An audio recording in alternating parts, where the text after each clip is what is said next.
Šoreiz tādā neierastā veidā uz 2 riteņiem, jo tuvojas pavasaris. Tiekamies raidījumā Vairāk kā citi un nākamajās 15 minūtēs par jauniešiem aktuālām tēmām. Aiziet!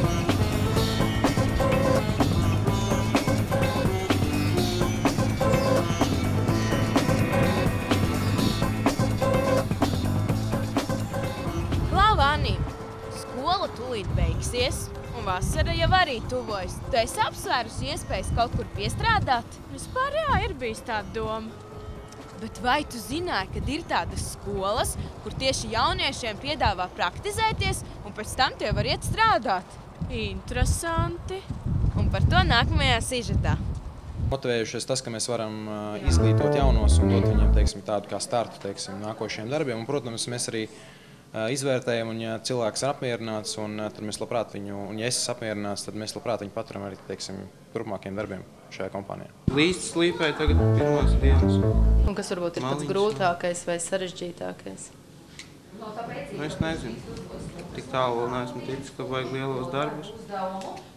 Bet ir tā, ka jums tas darbs interesē un jūs redzat sevi kā galvnieku, teiksim, jā? Vai? Droši pēc skolas arī, ja piedāvā palikt strādāt, paliek strādāt. Šeit darba pienākumi ir atbildīgi, jo nevar kļūdīties nekamā. Ja kļūdies, tad viss jātaisa no gala. Sekmīgas prakses rezultātā jūs atstāt uz pastāvīgu darbu vietu kādu no praktikantiem? Protams, viņi izrādīs savus iniciatīvu, ja gribēs. Jā. Kļūdu novēršana, dzelžu testēšana. Tālāk nākamais process ir lokālā infrastruktūra, lokālie tīkli. Tur viņam pieredze ir vāja. Bet pastrādājot šeit, pusgads ir ilgs laiks, un šeit viņš pieredzi gūst ļoti lielu. Te vairāk apgūst nekā skolā vienkārši. Jā, skolā ļoti labi ieguvām ļoti labu zināšanas. Tagad šeit jau vieglāk strādāt sanāk. Un šeit arī mēs mācāmies, vairāk uzzinām un vieglāk paliek.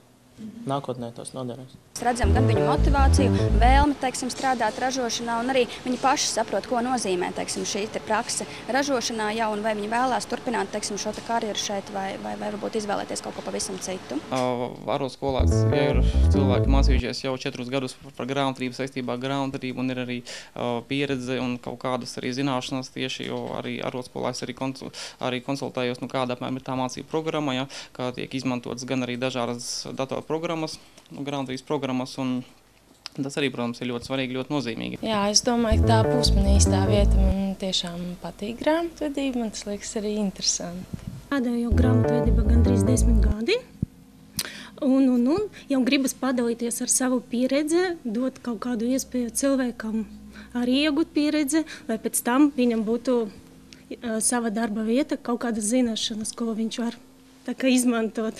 Mēs sadarbojamies jau aptuveni 7 gadus ar Ogres arotskolu un ļoti labi saprotam to, ka jauniešiem ir jāgūst šī pieredze arī praktiskajās darbībās.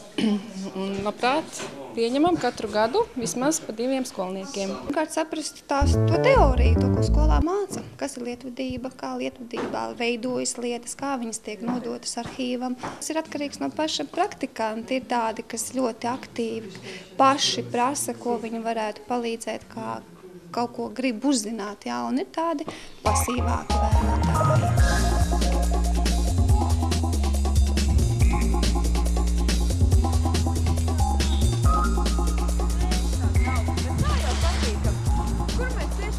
Atrodam. Man ir karte, skaties šeit. Māja, vai tu zināji, kad Ogres senāk bijusi slavena kurortpilsēta? Jā.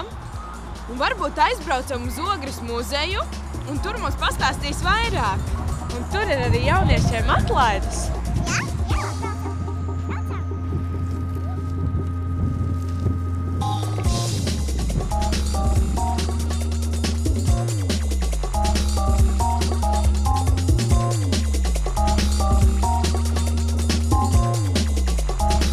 Bieži apmeklē muzejus? Gadā reizi. Uz šo muzeju tu esi pirmo reizi? Jā, es īstenībā nezināju, ka tāds Ogrē ir, bet skatoties Ogres TV ieraudzīju. Kā tev šķiet, jaunieši vispār bieži apmeklē tādas iestādes kā muzeji, kādas kultūras?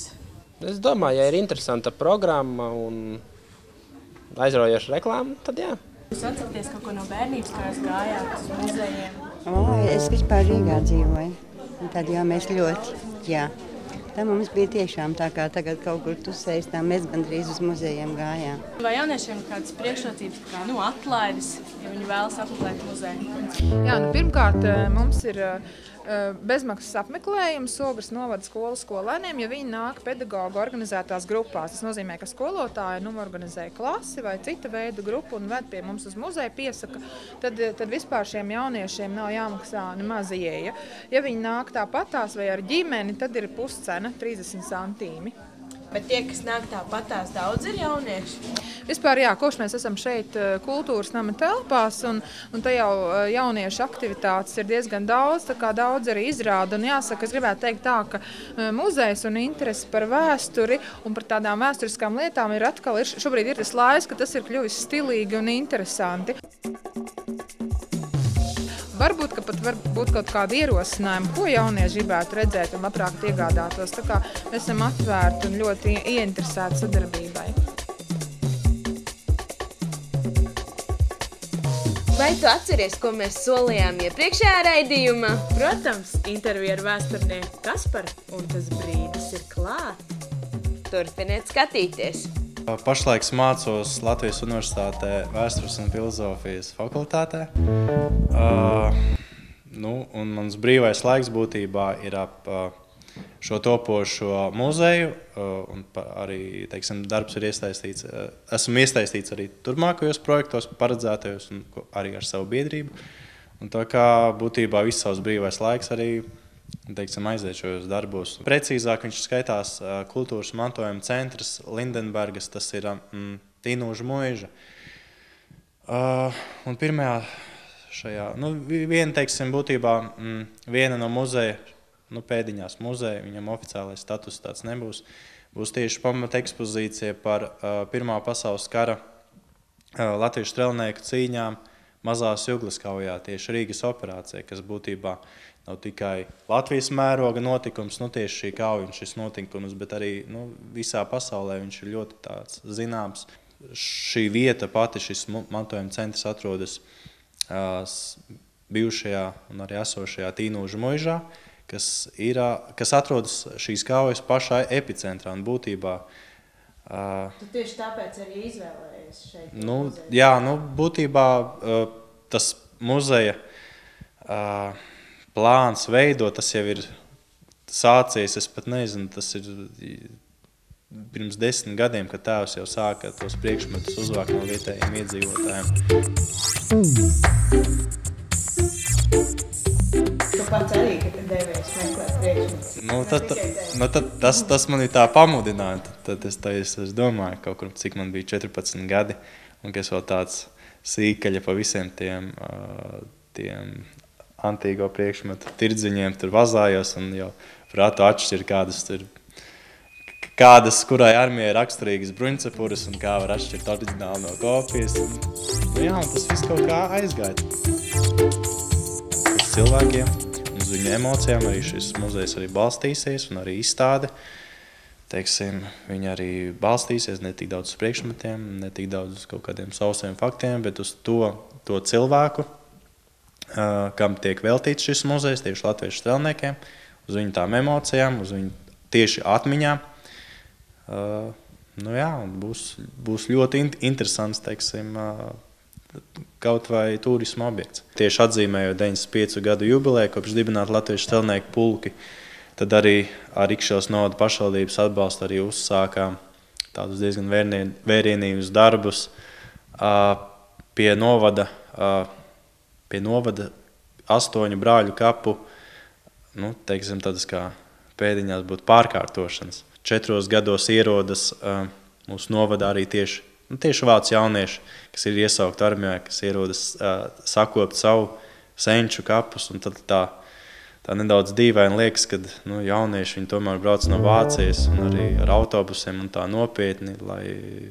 Vajadzētu piesaistīt, lai Latvijā ir tā. Un tad tā nedaudz dīvaini liekas, kad šeit pat ir būtībā puskilometra attālumā kapsētas, kas ir totāli nolaistas, un kad viņi, teiksim, rāda to piemēru un tā tālāk. Un tāpēc arī ir šeit nekoncentrējas tikai uz latviešu vai, šeit būtībā nedala latvieši, vācieši. Šeit vienkārši ir kā darbs, kas ir vienkārši jāizdara. Būtībā tas vārds patriots pašam, es viņu nelietoju tā ikdienā. Jo es nezinu, kāpēc man viņš tā neīpaši, būtībā pievelk.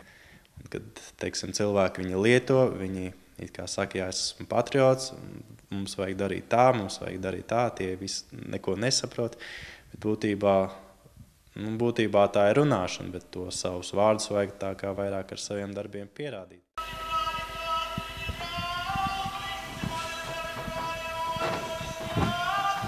Maija, ko tu tur skaties? Filmu par Tūciņu skolu, kurā jaunieši ļoti aktīvi darbojas. Kas tad ir Tūciņa? Patiesībā labs jautājums. To mēs varētu noskaidrot. 1, 2, 3, 4. Tūciņa, tas ir pašaizsardzības veids, kādā veidā cilvēks cenšas panākt to, lai viņš varētu aizstāvēties un aizsargāt sevi. Un arī citus. Un cik ilgi jūs pats nodarbojaties ar Tūciņu? Kāds 20 gadus. Uzdevums ir tāds, ka tas uzdevums ir ielikt kustībā. Tad iet viena kustība, vāms uztiec, liekās solis un aiziet otrs izdies. Kāpēc tu nodarbojies ar Tūciņu? Interesē, patīk azarts un adrenalīns. Es apmeklēju Tūciņas skolu, tāpēc, kad es uzskatu, ka katram cilvēkam, vismaz vīrietim, ir bērnībā jāiziet ļoti liela disciplīna. Un Tūciņas skola noteikti to spēj dot.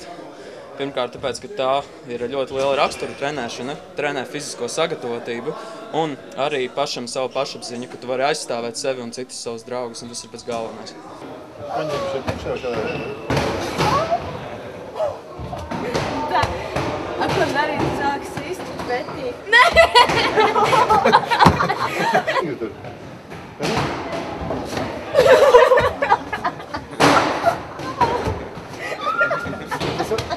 Dejies divatā.